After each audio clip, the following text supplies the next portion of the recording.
Hello friends, कैसे हैं आप सभी लोग। आई होप आप लोग बहुत ही अच्छे होंगे और बहुत ही अच्छी तरीके से अपनी तैयारी कर रहे होंगे। तो स्वागत है आपका हमारे इस वीडियो में, जिसमें हम ईएमआरएस एग्जाम के कुछ महत्वपूर्ण एमसीक्यू और पीवाईक्यू करने वाले हैं, जिसमें आज हम देखेंगे कि जो आपका क्वालिफाइड एग्जाम है उसमें आपको एनईपी करके एक टॉपिक दिया गया है, जो हम आपको एमसीक्यू के माध्यम से पूरे कराने वाले हैं, है ना। इसमें एनईपी की जो इंग्लिश पीडीएफ है वो 66 पेजेस की है, तो हम सारे ही कवर करवाएंगे। तो अभी तक हमने 70 क्वेश्चन कंप्लीट करवा दिए हैं, तो आज हम उसके आगे के क्वेश्चन देखने वाले हैं। उसको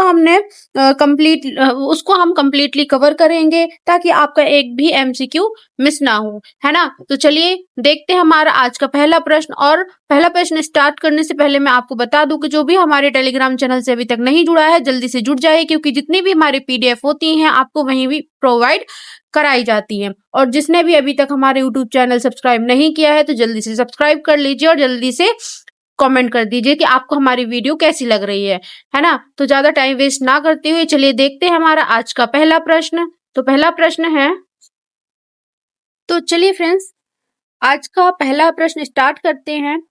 तो आप लोगों को जैसा कि पता है कि इससे पहले की जो वीडियो थी, तो उसमें हमने 70 क्वेश्चन कंप्लीट कर लिए हैं, तो आज उसके आगे के क्वेश्चन देखने वाले हैं, है ना। तो देखते हैं हमारा आज का प्रश्न।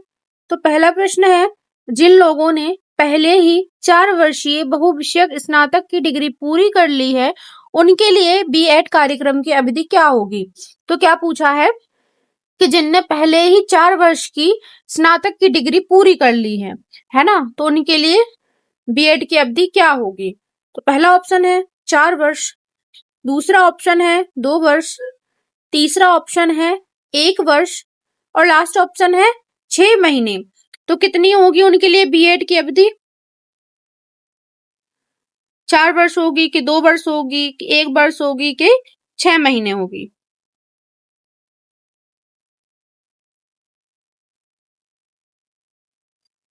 तो इसका आंसर क्या हो जाएगा, 1 वर्ष। क्या होगा, 1 वर्ष, है ना। तो इसमें क्या होता है कि जो उम्मीदवार होते हैं उनके लिए 1 वर्षीय की बीएड की पेशकश भी की जा सकती है, जिन्होंने किसी विशेष विषय में 4 वर्ष की स्नातक की डिग्री प्राप्त की है, या फिर 2 वर्ष की बीएड उन लोगों के लिए है जिनके पास 3 वर्ष स्नातक की डिग्री है ना। तो आपको दोनों चीज याद रखनी है। अगला क्वेश्चन है, शिक्षक शिक्षा के लिए वह नई व्यापक राष्ट्रीय पाठ्यचर्या की रूपरेखा क्या है, जिसे 2021 तक एनसीटीई द्वारा एनसीईआरटी के परामर्श से तैयार किया जाना था। पहला ऑप्शन है एनसीएफटीई 2021, सेकंड ऑप्शन है एनपीएसटी 2022, थर्ड ऑप्शन है एनसीएफएसई 2020-21 एंड लास्ट ऑप्शन है एनसीएफ 2005। इसका आंसर क्या हो जाएगा।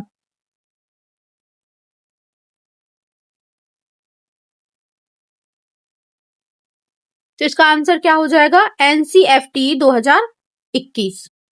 नेक्स्ट क्वेश्चन है, भारत में विकसित उस महत्वपूर्ण व्यावसायिक ज्ञान का नाम क्या है, जिसे व्यावसायिक शिक्षा पाठ्यक्रमों के माध्यम से छात्रों को उपलब्ध कराया जाएगा। पहला ऑप्शन है संस्कृत ज्ञान प्रणाली, सेकंड ऑप्शन है लोक विद्या, थर्ड ऑप्शन है एक भारत श्रेष्ठ भारत एंड लास्ट ऑप्शन है आयुष। तो इसका आंसर क्या होगा।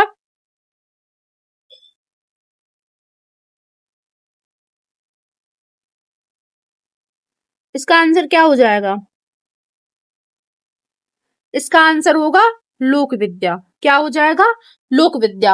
अब लोक विद्या क्या है, तो लोक विद्या मतलब भारत में विकसित महत्वपूर्ण व्यावसायिक ज्ञान को व्यावसायिक शिक्षा पाठ्यक्रम में एकीकरण के माध्यम से छात्रों को उपलब्ध कराया, है ना। तो लोक विद्या में क्या होता है, भारत में विकसित महत्वपूर्ण व्यावसायिक ज्ञान को व्यावसायिक शिक्षा पाठ्यक्रम में एकीकरण के माध्यम से छात्रों को उपलब्ध कराया गया, ठीक है ना। तो इसमें ध्यान रखना है। अगला क्वेश्चन है, व्यावसायिक शिक्षा के एकीकरण की देखरेख के लिए एमएचआरडी द्वारा किस नई राष्ट्रीय समिति का गठन किया जाएगा। तो पहला ऑप्शन है व्यावसायिक शिक्षा के एकीकरण के लिए राष्ट्रीय समिति, सेकंड ऑप्शन है राष्ट्रीय कौशल योग्यता फ्रेमवर्क, थर्ड ऑप्शन है व्यावसायिक शिक्षा और प्रशिक्षण के लिए राष्ट्रीय परिषद, और लास्ट ऑप्शन है व्यावसायिक शिक्षा अनुदान परिषद। तो इसका आंसर क्या हो जाएगा?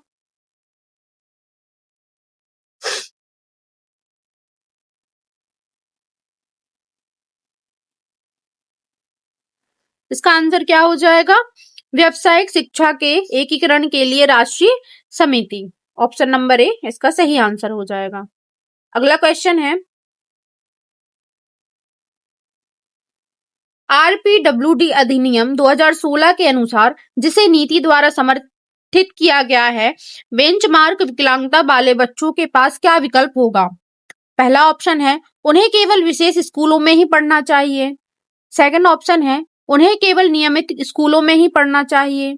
थर्ड ऑप्शन है नियमित या विशेष स्कूली शिक्षा का विकल्प, और थर्ड लास्ट ऑप्शन है केवल होम स्कूलिंग का विकल्प। तो इसका आंसर क्या होगा?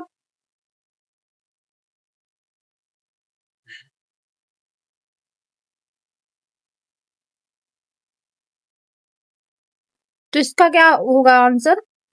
इसका आंसर हो जाएगा नियमित या विशेष स्कूली शिक्षा का विकल्प, है ना। तो जो आरपीडब्ल्यूडी अधिनियम है तो उनके अनुसार मतलब जो बेंचमार्क विकलांग बच्चे होते हैं तो उनके लिए नियमित या विशेष स्कूली शिक्षा का विकल्प होगा, है ना।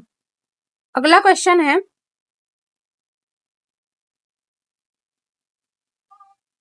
1 सेकेंड।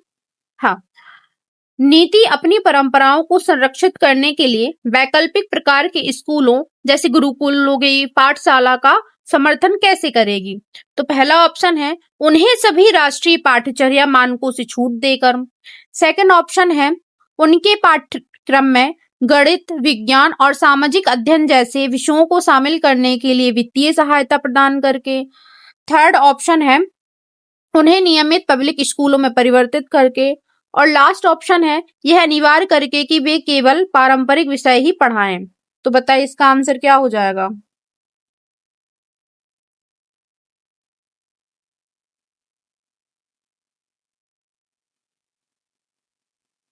इसका आंसर क्या हो जाएगा?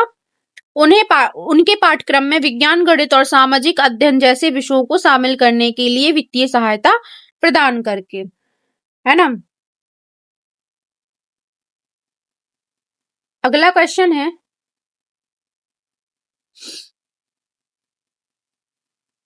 HEI के लिए नई शासन संरचना के भीतर बाहरी हस्तक्षेप से मुक्त संस्थान को प्रशासित करने और सभी नियुक्तियां करने के लिए किसे सशक्त बनाया जाएगा? पहला ऑप्शन है गवर्नर बोर्ड, सेकंड ऑप्शन है भारतीय उच्चतर शिक्षा आयोग, थर्ड ऑप्शन है शिक्षा मंत्रालय, और लास्ट ऑप्शन है राष्ट्रीय परीक्षण एजेंसी। तो इसका आंसर क्या होगा?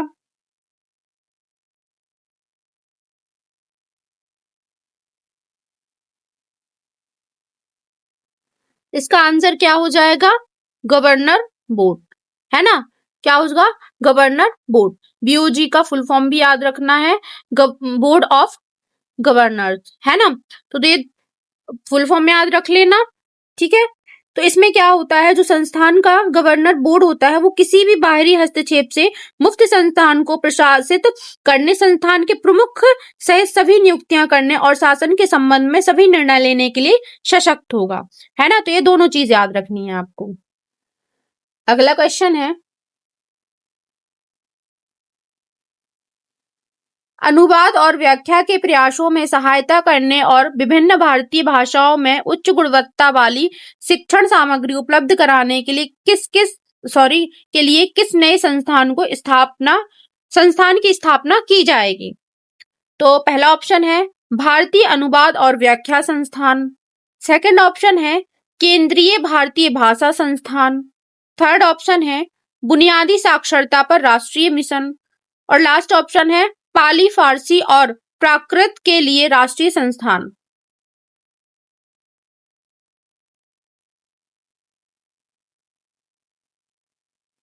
इसका आंसर क्या हो जाएगा? भारतीय अनुवाद और व्याख्या संस्थान, यानी कि option number A correct answer हो जाएगा। तो देखो इसमें क्या कहा गया है कि एक भारतीय अनुवाद और व्याख्या संस्थान की स्थापना की जाएगी ताकि जो उच्च गुणवत्ता वाली शिक्षण सामग्री है विभिन्न भारतीय और विदेशी भाषाओं में जनता को उपलब्ध कराई जा सके, है ना। अगला क्वेश्चन है, तो फ्रेंड्स अगला क्वेश्चन स्टार्ट करने से पहले मैं आपको बता दूं कि जो भी हमारे इस सेशन की जो पीडीएफ रहेगी वो टेलीग्राम चैनल पर अपलोड हो जाएगी। तो जिसको भी पीडीएफ चाहिए है तो वो हमारे टेलीग्राम से जल्दी जुड़ जाइए, और जिसने भी अभी तक हमारे यूट्यूब चैनल को सब्सक्राइब नहीं किया है तो जल्दी से कर लीजिए, क्योंकि इसकी एमसीक्यू की सीरीज रेगुलर होने वाली है, तो आपको नोटिफिकेशन मिलता रहे और आपके कोई भी एमसीक्यू मिस ना हो, है ना। तो जल्दी से और कमेंट भी कीजिए कि हमारी वीडियो आपको कैसी लग रही है। तो क्वेश्चन है, संविधान की 8वीं अनुसूची में उल्लिखित 22 भाषाओं में से प्रत्येक के लिए शब्दकोश बनाने और नई शब्दावली निर्धारित करने के लिए क्या स्थापित किया जाएगा? पहला ऑप्शन है अकादमिया, सेकंड ऑप्शन है विश्वविद्यालय विभाग, थर्ड ऑप्शन है अनुवाद केंद्र और लास्ट ऑप्शन है लोक विद्या केंद्र। तो इसका आंसर क्या हो जाएगा?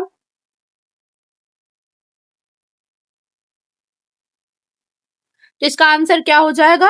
अकादमिया। क्या होगा? अकादमिया, है ना। तो इसमें क्या होता है, जो 8वीं अनुसूची में उल्लिखित प्रत्येक भाषा के लिए अकादमिया स्थापित की जाएंगी ताकि वे सरल लेकिन सटीक शब्दावली निर्धारित की जा सके, है ना। और इसमें क्या होता है, इसमें नियमित आधार पर नवीनतम शब्दकोश जारी किए जा सके, है ना। अगला क्वेश्चन है,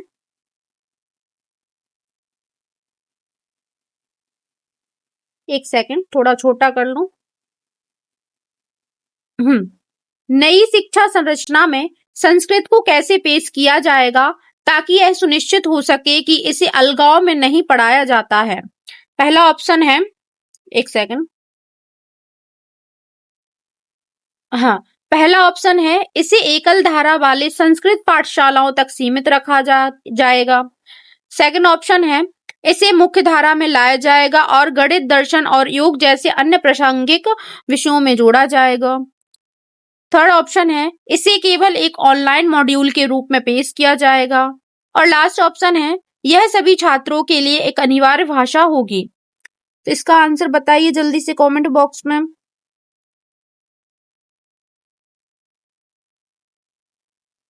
तो इसका आंसर क्या हो जाएगा? इसे मुख्य धारा में लाया जाएगा और गणित, दर्शन और योग जैसे अन्य प्रासंगिक विषयों से जोड़ा जाएगा, है ना। तो इसमें क्या है कि जो संस्कृत को मुख्य धारा में लाया जाएगा तो इसे अलगाव में नहीं बल्कि दिलचस्प और अभिनव तरीकों से पढ़ाया जाएगा, है ना, जिसको मतलब इंटरेस्टिंग हो जाए कुछ भी चीज, और जो अभिनव तरीकों से पढ़ाया जाएगा। और जैसे गणित हो गई, खगोल विज्ञान, दर्शन, भाषा विज्ञान, नाट्य शास्त्र, योग आदि जैसे ये अन्य समकालीन और प्रासंगिक विषयों को से जोड़ा जाएगा।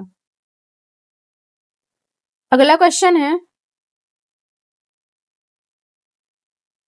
प्रत्येक स्कूल के स्तर पर कौन सा छात्र शिक्षक अनुपात सुनिश्चित किया जाएगा जिसमें सामाजिक आर्थिक रूप से वंचित क्षेत्रों के लिए एक अलग लक्ष्य होगा? पहला ऑप्शन है 30:1 से कम और वंचित क्षेत्रों में 25:1 से कम। सेकंड ऑप्शन है 35:1 से कम और वंचित क्षेत्रों में 30:1 से कम। थर्ड ऑप्शन है 25:1 से कम और वंचित क्षेत्रों में 20:1 से कम। लास्ट ऑप्शन है 40:1 से कम और वंचित क्षेत्रों में 30:1 से कम। तो बताइए इसका आंसर क्या हो जाएगा? इसका अनुपात निकालना है।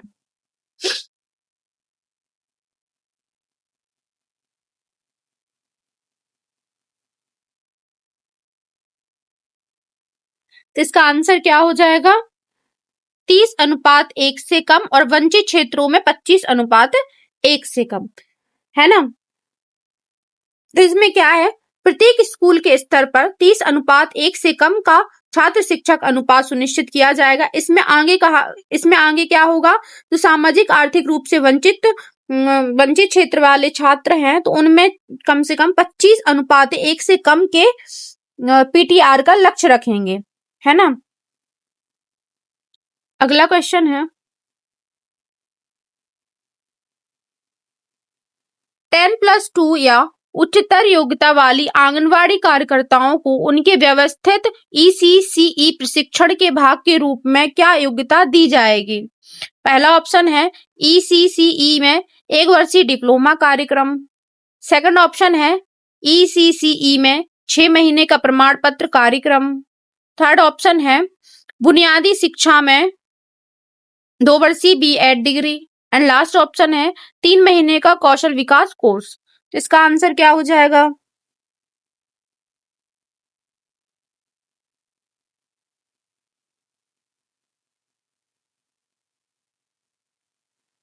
इसका आंसर क्या हो जाएगा? ECCE में 6 महीने का प्रमाण पत्र कार्यक्रम, है ना। अगला क्वेश्चन है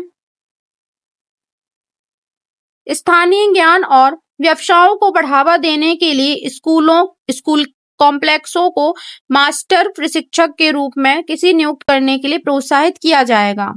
पहला ऑप्शन है सेनानिवृत्त सैन्यकर्मी, केवल B.Ed योग्य शिक्षक। थर्ड ऑप्शन है कि स्थानीय प्रख्यात व्यक्ति या विशेषज्ञ। और लास्ट ऑप्शन है प्रतिनियुक्ति पर विश्वविद्यालय के प्रोफेसर। इसका आंसर क्या हो जाएगा?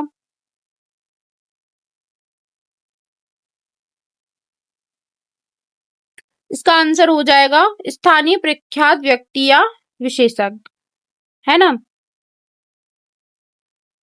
इसमें क्या होता है, जो स्कूल और स्कूल कॉम्प्लेक्सों को विभिन्न विषयों जैसे पारंपरिक, स्थानीय कला हो गया, व्यावसायिक शिल्प, उद्यमिता, कृषि, इनमें मास्टर प्रशिक्षक के रूप में स्थानीय प्रख्यात व्यक्तियों या विशेषज्ञों को नियुक्त करने के लिए प्रोत्साहित किया जाता है।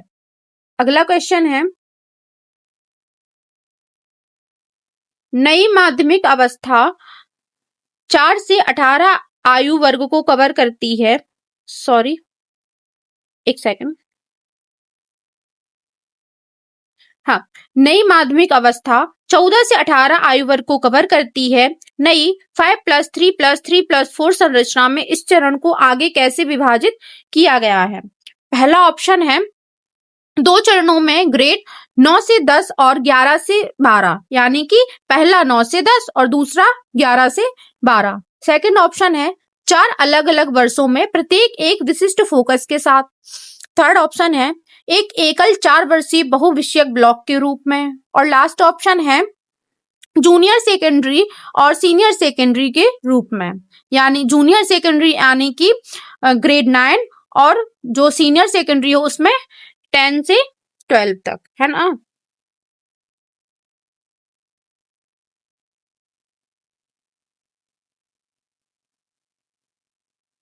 इसका आंसर क्या हो जाएगा?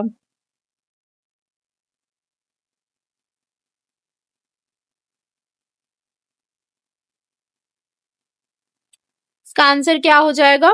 2 चरणों में ग्रेड 9 से 10 और 11 से 12। तो इसमें ध्यान रखना है पहला ग्रेड क्या होगा 9 से 10 और दूसरा क्या होगा 11 से 12। नेक्स्ट क्वेश्चन है निम्नलिखित में से कौन सा NEP 2020 में शिक्षा प्रणाली का मार्गदर्शन करने वाले मौलिक सिद्धांतों में से एक के रूप में सूचीबद्ध नहीं है? पहला ऑप्शन है लचीलापन, सेकंड ऑप्शन है वैचारिक समझ पर जोर, थर्ड ऑप्शन है विविधता और स्थानीय संदर्भ का सम्मान, और लास्ट ऑप्शन है सभी पाठ्यक्रम और शिक्षा शास्त्र का मानकीकरण। इसका आंसर क्या हो जाएगा?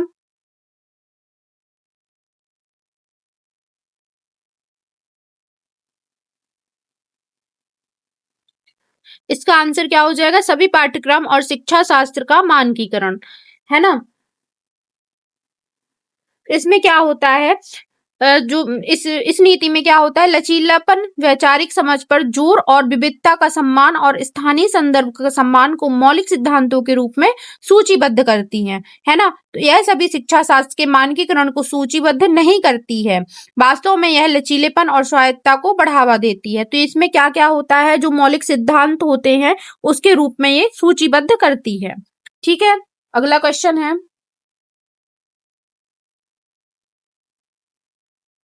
अध्याय 9 भारत में उच्च शिक्षा प्रणाली द्वारा वर्तमान में सामना की जा रही एक सेकंड अध्याय 9 भारत में उच्च शिक्षा प्रणाली द्वारा वर्तमान में सामना की जा रही कई प्रमुख समस्याओं को सूचीबद्ध करता है। निम्नलिखित में से किसका स्पष्ट रूप से उल्लेख किया गया है? तो पहला ऑप्शन है एक गंभीर रूप से खंडित उच्च शैक्षिक पारिस्थितिक तंत्र, सेकंड ऑप्शन है सरकार से अत्यधिक धन। थर्ड ऑप्शन है ग्रामीण क्षेत्रों से बहुत अधिक छात्र। लास्ट ऑप्शन है मानकीकृत परीक्षण पर ध्यान ना देना। तो इसका आंसर क्या होगा?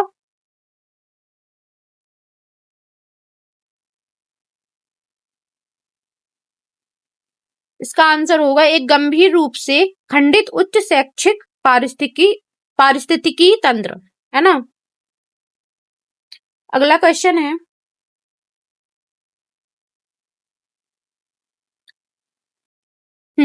नीति में उल्लेख है कि प्राचीन भारतीय शिक्षा में 64 कलाओं का ज्ञान शामिल था। इसका उपयोग किस बात की वकालत करने के लिए किया गया है?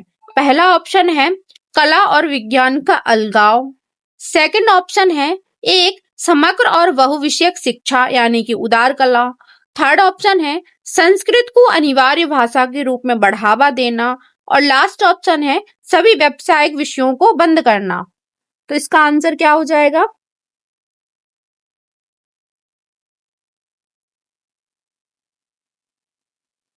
इसका आंसर क्या होगा? एक समग्र और बहुविषयक शिक्षा यानी कि उदार कला।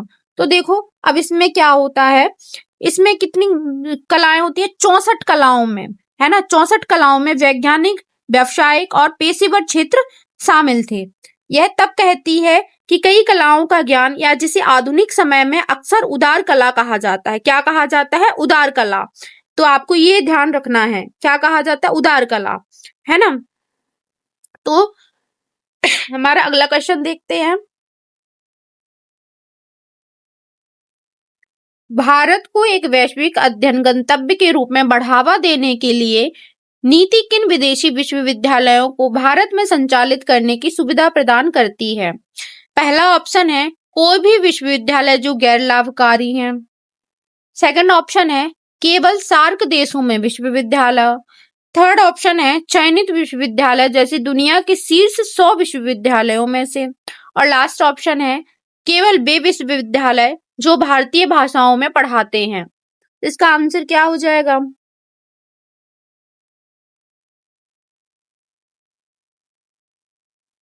इसका आंसर क्या होगा? चयनित विश्वविद्यालय जैसे दुनिया के शीर्ष 100 विद्यालयों में से, है ना। अगला क्वेश्चन है, निम्नलिखित में से कौन सा राष्ट्रीय अनुसंधान फाउंडेशन की एक प्राथमिक गतिविधि के रूप में सूचीबद्ध है? पहला ऑप्शन है विश्वविद्यालयों के लिए सभी पीएचडी प्रवेश परीक्षा आयोजित करना। सेकंड ऑप्शन है शोधकर्ताओं, सरकार और उद्योग के बीच एक संपर्क के रूप में कार्य करना। थर्ड ऑप्शन है सभी विश्वविद्यालय अनुसंधान विभागों को विनियमित करना। और लास्ट ऑप्शन है सभी राष्ट्रीय प्रयोगशालाओं का निर्माण और प्रबंध करना। तो इसका आंसर क्या होगा? इसका आंसर क्या हो जाएगा? शोधकर्ताओं, सरकार और उद्योग के बीच एक संपर्क के रूप में कार्य करना, यानी कि option number b correct answer हो जाएगा। नेक्स्ट क्वेश्चन है, अध्याय 27 में कहा गया है कि कार्यान्वयन कई सिद्धांतों द्वारा निर्देशित होगा। कौन सा सिद्धांत इस बात पर जोर देता है कि नीति परस्पर जुड़ी हुई और समग्र है?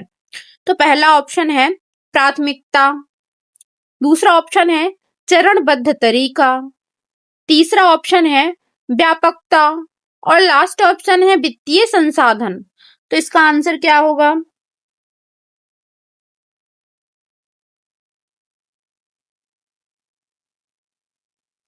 इसका आंसर क्या हो जाएगा? व्यापकता। क्या होगा? व्यापकता, है ना। तो फ्रेंड्स आज के लिए बस हम इतना ही करेंगे, और जितने भी हमारे एमसीक्यू रह गए हैं तो वो हम नेक्स्ट वीडियो में कवर करवा देंगे। तो जिसने भी अभी तक हमारे यूट्यूब चैनल को सब्सक्राइब नहीं किया है तो फटाफट से कर लीजिए, क्योंकि हमारी जो एमसीक्यू सीरीज है वो रेगुलर चलने वाली है। जिससे आपको नोटिफिकेशन मिलता रहेगा और आपके एमसीक्यू मिस नहीं होंगे। और जिसको भी पीडीएफ चाहिए तो वो हमारे टेलीग्राम चैनल से जुड़ सकता है, और टेलीग्राम चैनल से जुड़ने के लिए आपको डिस्क्रिप्शन बॉक्स या कमेंट बॉक्स में लिंक मिल जाएगी, वहां से आप डायरेक्ट ऐड हो सकते हैं।